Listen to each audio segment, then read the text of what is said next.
नमस्कार, स्वागत है आपका। आप देख रहे हैं लंच ब्रेक। आपके साथ हूं मैं नेहा बाथम। दिल्ली में मेयर और डिप्टी मेयर के पद के लिए चुनाव प्रक्रिया जारी है। नगर निगम में मनोनीत और निर्वाचित पार्षदों को शपथ दिलाई जा रही है और इस दौरान आप और बीजेपी के बीच कहासुनी भी हुई है। सदन के भीतर बीजेपी नेताओं ने जय श्री राम के नारे लगाए, तो वहीं आपका ये आरोप है कि मनोनीत पार्षदों को पहले शपथ क्यों दिलाई जा रही है। जय श्री राम, जय श्री राम, जय श्री राम, जय श्री राम। और निष्ठा रखूंगा तथा जिस पद को ग्रहण करने वाला हूं उसके कर्तव्यों का निष्ठा पूर्वक निर्वहन करूंगा। तो आपको काउंटिंग के बाद ही पता चलेगा कि किसका बनेगा। लेकिन हम ये फोर्स को लेकर पॉलिटिक्स शुरू हो गई है। फोर्स को लेकर आम आदमी पार्टी कह रही है कि अंदर फोर्स क्यों अलाउ की। गौतम, क्या कहना चाहेंगे? देखिए, आम आदमी पार्टी के बारे में कुछ नहीं कहना चाहूंगा। उनकी ये खराब जिस तरीके की वो राजनीति करते हैं उसके बारे में मेरे लिए कहना किसी। थैंक यू वेरी मच जी। आप कुछ कह रहे थे? देखिए, मैं ये कहना चाहता हूँ कि आम आदमी पार्टी के तरीके से हम राजनीति नहीं करना चाहते। वो पिछले 8 साल से इसी तरीके की राजनीति कर रहे हैं और उनके बारे में बात करना भी मुझे लगता है कि मुझे शोभा नहीं देता। आज चुनाव आपको लग रहा है हंगामा? मैं चाहता हूँ कि शांतिपूर्वक तरीके से हो, क्योंकि अल्टीमेटली दिल्ली की जनता ही इस चीज से भुगतती है। दिल्ली की जनता को नहीं भुगतना चाहिए। चुनाव शांतिपूर्वक हो। जिसका भी मेयर बने वो दिल्ली के लिए काम करे, दिल्ली के लिए सेवा करे, दिल्ली की जनता के लिए सेवा करे।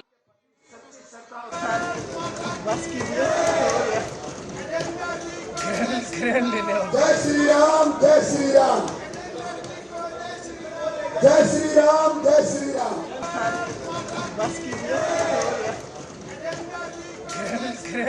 जय श्री राम, जय श्री राम, जय श्री राम, जय श्री राम। कल दिग्विजय सिंह ने सर्जिकल स्ट्राइक पर सवाल उठाए तो कांग्रेस ने उनसे किनारा कर लिया। आज भारत जोड़ो यात्रा के दौरान जब मीडिया ने दिग्विजय सिंह से इस पर बात करने की कोशिश की, तब भी एक बार फिर से मीडिया प्रभारी जयराम रमेश ने दिग्विजय सिंह को बात करने से ही रोक दिया। तस्वीरें देखिए।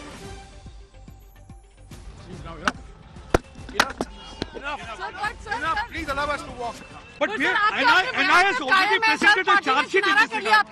That is the bulkiest charge sheet that says the 19 people were in that charge sheet, including Masood Azhar, handiwork of Pakistan. Enough, please allow us to walk.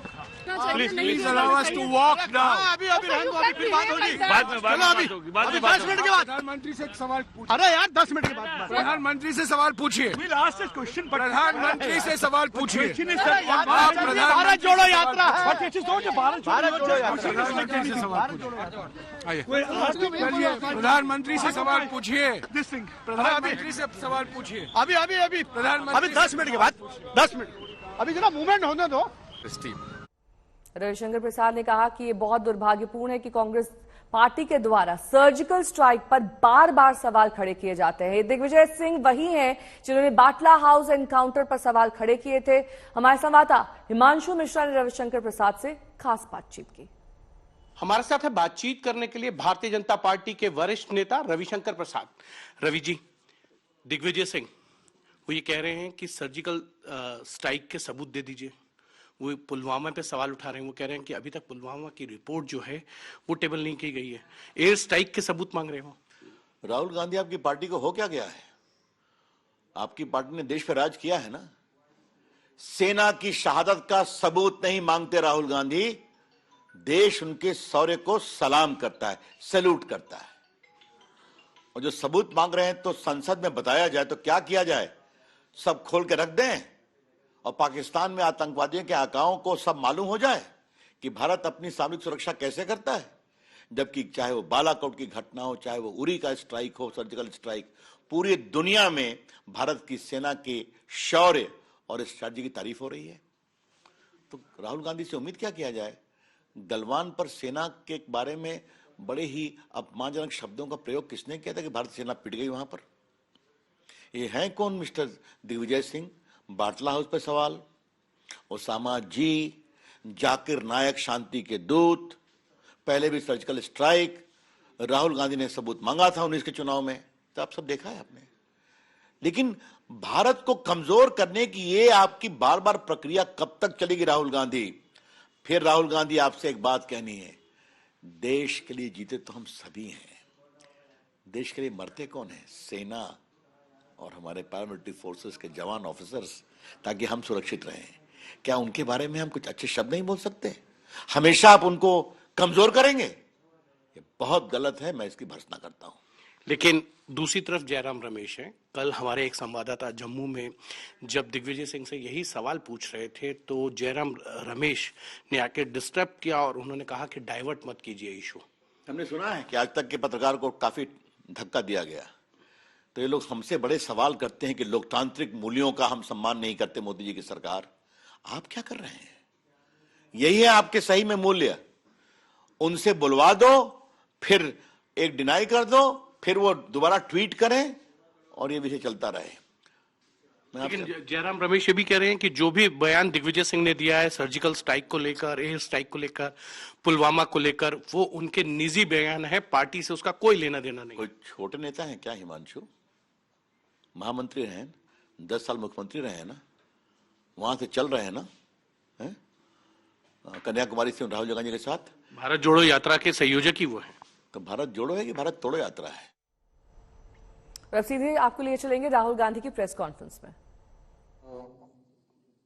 I'm very respectful and I don't have hatred for anybody. You've not really asked me a question. You have stated an opinion and you've made a statement. No. You made a statement. There is no question in what you have said, right? You have stated that I have hatred in my heart. And if you have watched this yatra, right, not once have I said there is hatred for anybody, right? This yatra has been about love and affection from the beginning. Everybody in this yatra has been respectful. Nobody in this yatra has attacked or abused anybody else, right? So it's interesting that you, instead of asking a question, you make a statement. It reflects what you're trying to do. Now, as far as Mr. Rajnath Singh's statement is concerned, I don't understand how a padayatra across the country that is uniting the people of India, that is bringing the people of India together, that is being loving and affectionate to the people of India, is harming the interest of India. I don't understand it. I can see how the hatred and violence that Mr. Rajnath Singh's party is spreading damages the country. Vote के लिए voter देखा जाता है, voter का मुद्दा देखा जाता है, मुद्दे वाले घोषणा पत्र देखे जाते हैं, लेकिन 10 महीने बाद मध्य प्रदेश में होने वाले चुनाव से पहले कांग्रेस के नेता पंचांग देख रहे हैं और पंचांग में लिखी भविष्यवाणी को देखा जा रहा है। ग्रहों की चाल और नक्षत्रों का बदलाव देखा जा रहा है।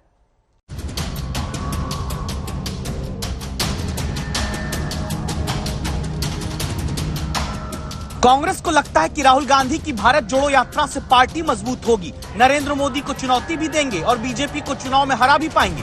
लेकिन क्या मध्य प्रदेश में कांग्रेस के नेता वोटर से ज्यादा ग्राहों की चाल के भरोसे हैं? संभव है कि आपको ये बात थोड़ी हास्यास्पद लगे, लेकिन हंसिए मत। देखिए, ये है के मिश्रा, मध्य प्रदेश में कांग्रेस मीडिया सेल के प्रमुख हैं। कांग्रेस के मिश्रा जी के हाथ में एक पंचांग है, कोई साधारण पंचांग नहीं। कांग्रेस को अपने लिए मध्य प्रदेश में अच्छे दिन की आस और राह दिखाने वाला पंचांग। जनता सोचती है कि पार्टी घोषणा पत्र दिखाएगी, लेकिन मध्य प्रदेश में कांग्रेस के नेता पंचांग दिखा रहे हैं। क्यों? दरअसल मध्य प्रदेश में बेहद लोकप्रिय जबलपुर के 2023 के छपे इस पंचांग वाले कैलेंडर के पन्नों में लिखा है कि वर्ष प्रारंभ से उत्तरार्ध तक का समय मुख्यमंत्री के लिए संकटकारी है। सरकार में बड़े परिवर्तन के योग हैं। मुख्यमंत्री शिवराज सिंह ने चर लग्न में शपथ ली।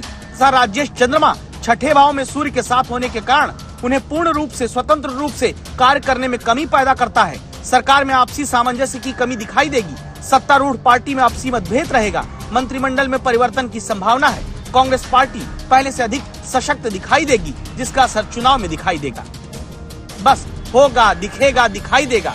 यही पंचांग में लाइन पढ़कर 10 महीने बाद होने वाले चुनाव से पहले कांग्रेस को लगता है कि अब तो जीत उनकी होगी। जबलपुर के कोई आदरणीय पंडित बाबूलाल चतुर्वेदी साहब हैं, वो हर वर्ष पंचांग निकालते हैं, कैलेंडर निकालते हैं। वर्ष 2022 के पंचांग के अनुसार निकाले गए कैलेंडर में उन्होंने हिमाचल प्रदेश में कांग्रेस की सरकार बनने की भविष्यवाणी की थी, जो साकार साबित हुई है। उसी आधार पर, उसी पंचांग के आधार पर, उन्हीं ग्रहों की गणना के आधार पर वर्ष 2023 के कैलेंडर में उन्होंने मध्य प्रदेश में कांग्रेस की सरकार बनने की संभावना कही है और शिवराज सिंह जी चौहान की विदाई की ओर संकेत किया है। तो निश्चित तौर पर हम लोग उससे प्रफुल्लित हैं।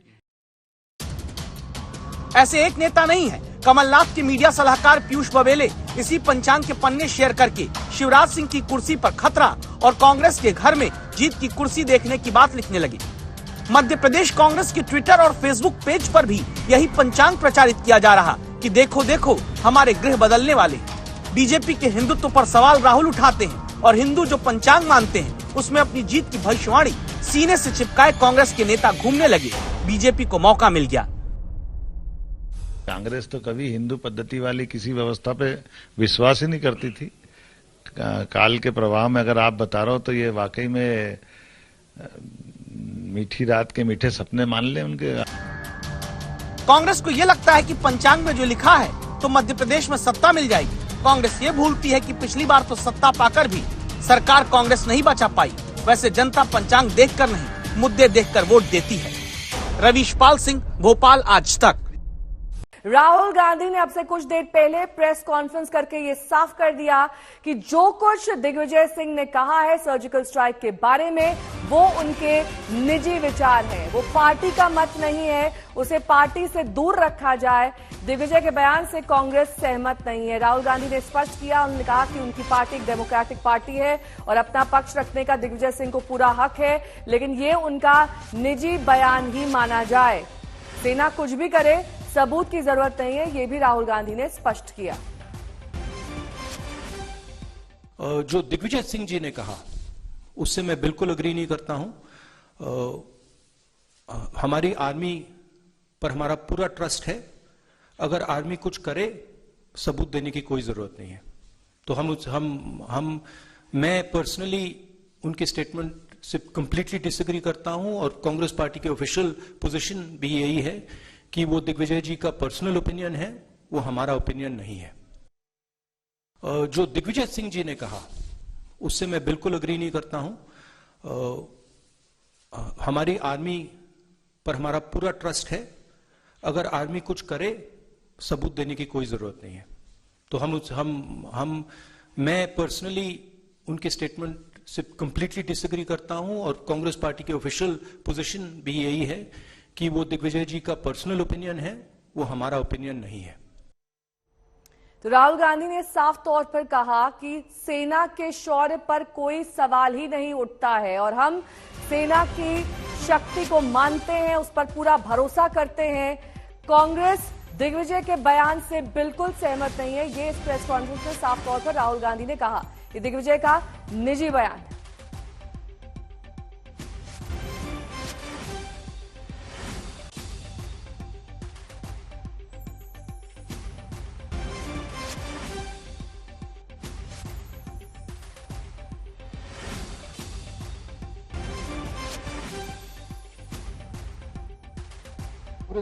कांग्रेस पार्टी ने इस देश के सारे इंस्टीट्यूशंस क्रिएट करे हैं। कांग्रेस पार्टी की फिलॉसफी में ये देश बना है। जब हमारा देश जब हम अंग्रेजों से लड़ रहे थे, बीजेपी और आरएसएस के लोग अंग्रेजों के साथ खड़े थे, ठीक है, और उनकी आइडियोलॉजी ने, उनके नेताओं ने टू नेशन कॉन्सेप्ट दिया था, सावरकर जी ने, हमने नहीं दिया था। तो कहने की बात है। जो दिग्विजय सिंह जी ने कहा उससे मैं बिल्कुल अग्री नहीं करता हूं। हमारी आर्मी पर हमारा पूरा ट्रस्ट है। अगर आर्मी कुछ करे, सबूत देने की कोई जरूरत नहीं है। तो मैं पर्सनली उनके स्टेटमेंट से कंप्लीटली डिसएग्री करता हूं और कांग्रेस पार्टी की ऑफिशियल पोजीशन भी यही है कि वो दिग्विजय जी का पर्सनल ओपिनियन है, वो हमारा ओपिनियन नहीं है। और इस बीच आपको ये दिखा देते हैं कि दिग्विजय सिंह ने सर्जिकल स्ट्राइक को लेकर क्या कुछ कहा था, जिसको लेकर ये पूरा विवाद है, और इस पर रविशंकर प्रसाद क्या कुछ कह रहे हैं, सुनिए। सीआरपीएफ के लोगों ने, डायरेक्टर ने मांग की थी कि ये सेंसिटिव जोन है, इन सीआरपीएफ के जवानों को हवाई जहाज से श्रीनगर से दिल्ली भेजा जाए, लेकिन मोदी जी ने मना कर दिया। पुलवामा जो कि पूरे तरीके से टेररिज्म का एक केंद्र बन चुका है, वहां एक स्कॉर्पियो गाड़ी उल्टी दिशा से आती है, उसकी जांच पड़ताल क्यों नहीं हुई? वो आके टकराती है और हमारे 40 सीआरपीएफ के जवान शहीद हो जाते हैं। आज तक उस घटना की जानकारी ना संसद में उन्होंने पेश की, ना जनता के सामने रखी। कांग्रेस पार्टी में कह दिया गया कि यह पार्टी का स्टैंड नहीं है। वो कोई सामान्य कार्यकर्ता है क्या? वो पार्टी के महामंत्री हैं, 10 साल मुख्यमंत्री रहे हैं, कोई नई बात है क्या? और आज अखबारों में साफ छपा है कि उन्होंने फिर अपने उस कमेंट को जस्टिफाई करने की कोशिश की और जयराम रमेश जी पत्रकार को हटाने की कोशिश कर रहे थे। बाद में उन्होंने ट्वीट करके उसी स्टैंड को दोहराया। हम इसकी बात भर्त्सना करते हैं, ये शर्मनाक है। तो कल भी जब सर्जिकल स्ट्राइक को लेकर दिग्विजय सिंह मीडिया से बात कर रहे थे, तब अचानक जयराम रमेश ने इसी तरह जैसा कि आज दिग्विजय सिंह को माइक से दूर कर दिया और मीडिया से बात करने से रोक दिया। नहीं, आपने मंच से कहा कि जो पुलवामा आतंकी हमला हुआ उसमें लैप्स हुआ है। लैप्स हुआ है, बिल्कुल लैप्स हुआ है। तो दिग्विजय जी, आपने सर्जिकल स्ट्राइक को लेकर divert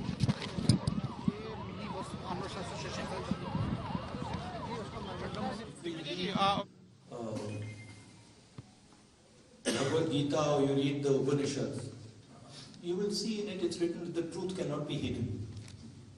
The truth always comes out. So you can ban, you can suppress the press, you can control the institutions, you can use CBI, ED, all this stuff. But the truth is the truth.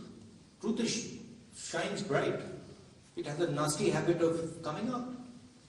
So no amount of banning and oppression and frightening people. You can control the institutions. You can use CBI, ED, all this stuff. But the truth is the truth. Truth shines bright. It has a nasty habit of coming out. So no amount of banning and oppression and frightening people is going to stop the truth from coming out. JK news wire से Ashwini Kumar, JK news wire से अश्विनी कुमार, आपको जवाब मिल गया madam. जेके news wire से अश्विनी कुमार है नहीं। Jammu state line से जुनैद हशमी। राहुल जी, ये जो आपकी भारत जोड़ो यात्रा, आपने कहा कि भारत को जोड़ने के लिए है। अगर ये आपके भारत को जोड़ने के लिए आपकी यात्रा है और आपकी छवि के परिवर्तन के लिए नहीं है, तो जिस समय आप लखनपुर में आए, वहां पर डोगरा स्वाभिमान संगठन के चौधरी लाल सिंह भी आए थे और अन्य कई और जम्मू में क्षेत्रीय दल हैं, जिन क्षेत्रीय दलों ने, जो क्षेत्रीय दल आपकी भारत जोड़ो यात्रा में शामिल हो सकते थे, लेकिन एक तो उनका अनादर किया गया, उन्हें आपने स्टेज पर नहीं बुलाया, और उसके बाद बाकी जो यहाँ के दल हैं उनमें से किसी को आपने आमंत्रित भी नहीं किया। उसमें गुलाम नबी आजाद की डेमोक्रेटिक आजाद पार्टी भी है। तो जानना चाहूंगा कि अगर आपकी छवि के परिवर्तन के लिए यात्रा की, लाल सिंह जी ने यात्रा को सपोर्ट किया और उनके सेंटिमेंट को हम अप्रिशिएट करते हैं। गुलाम नबी जी की जो पार्टी थी वो तो हमारे स्टेज पे बैठे थे लोग। 90% of them are already in the Congress. So up now, I think there's only Ghulam Nabi Azad ji on that side. So I don't know if you want me to Ada karo him, I will Ada karo him also. No problem. My respects to Ghulam Nabi ji. Delhi Taskin se and I apologize for any hurt. तो राहुल गांधी और Congress party पूरी तरीके से दिग्विजय सिंह के बयान से किनारा करते हैं, लेकिन इस बीच जयराम रमेश भी कैसे मीडिया के लोगों को बातचीत करने से रोक रहे हैं वो आपको दिखा देते हैं। But NIA has already presented a charge sheet in this regard. That is the bulkiest charge sheet that says the 19 people were in that charge sheet, including Masood Azhar, handiwork of Pakistan. Enough. Please allow us to walk. Please allow us to walk now. अभी फिर बात होगी। बाद में अभी 10 minute के बाद प्रधानमंत्री से एक सवाल पूछिए। अरे यार 10 मिनट के बाद प्रधानमंत्री से सवाल पूछिए। We'll ask this question, but प्रधानमंत्री से सवाल पूछिए। भारत जोड़ो यात्रा है। But it is not a Bharat जोड़ो यात्रा। प्रधानमंत्री से सवाल पूछिए। आइए। प्रधानमंत्री से सवाल पूछिए। This thing. प्रधानमंत्री से सवाल पूछिए। अभी प्रधानमंत्री 10 मिनट के बाद 10 मिनट अभी जरा मूवमेंट होने दो। नहीं, आपने मंच से कहा कि जो पुलवामा आतंकी हमला हुआ उसमें लैप्स हुआ है। लैप्स हुआ है, बिल्कुल लैप्स हुआ है। तो दिग्विजय जी, आपने सर्जिकल स्ट्राइक को लेकर भी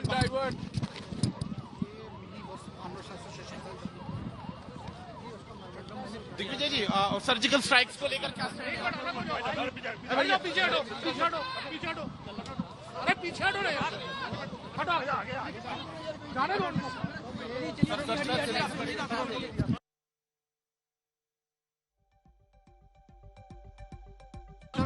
नमस्कार राहुल जी, मेरा नाम सुनील भट्ट है, आज तक इंडिया टुडे ग्रुप से।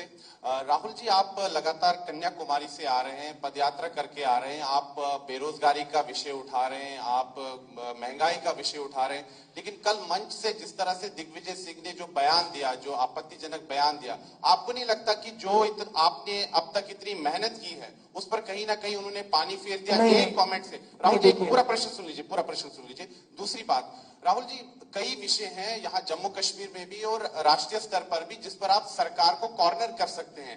देखिए, देश के गृह मंत्री अमित शाह ने संसद के पटल पर कहा, तब अधीर रंजन चौधरी साहब वहीं बैठे थे। Brother, are you a political advisor or are you a journalist? Sir, listen to my question. It's not a question. Sir, I'm coming. You're giving a speech. No, listen to my question. Sir, I'm saying that Union Home Minister Amit Shah said on the floor of the House that it was the Modi government which provided jobs to the Kashmiri Pandit youth.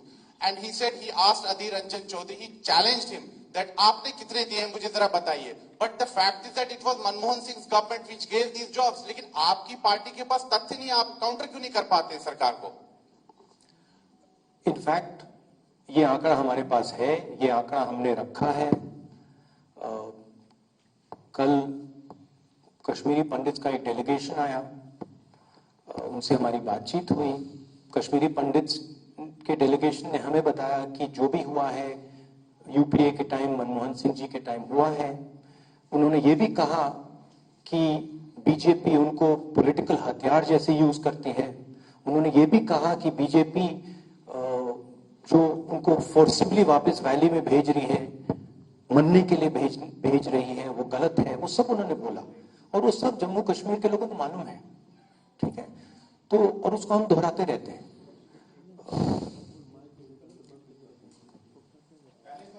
Network news 18 से what was the पहला सवाल?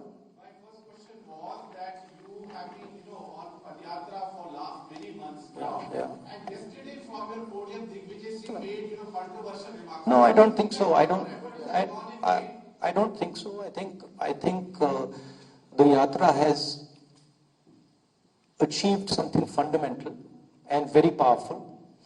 What the yatra has done already, and this cannot be changed now. It has shown that there are two visions of India. One is a hate-filled, arrogant, cowardly vision, and another is love-filled, embracing, brave vision.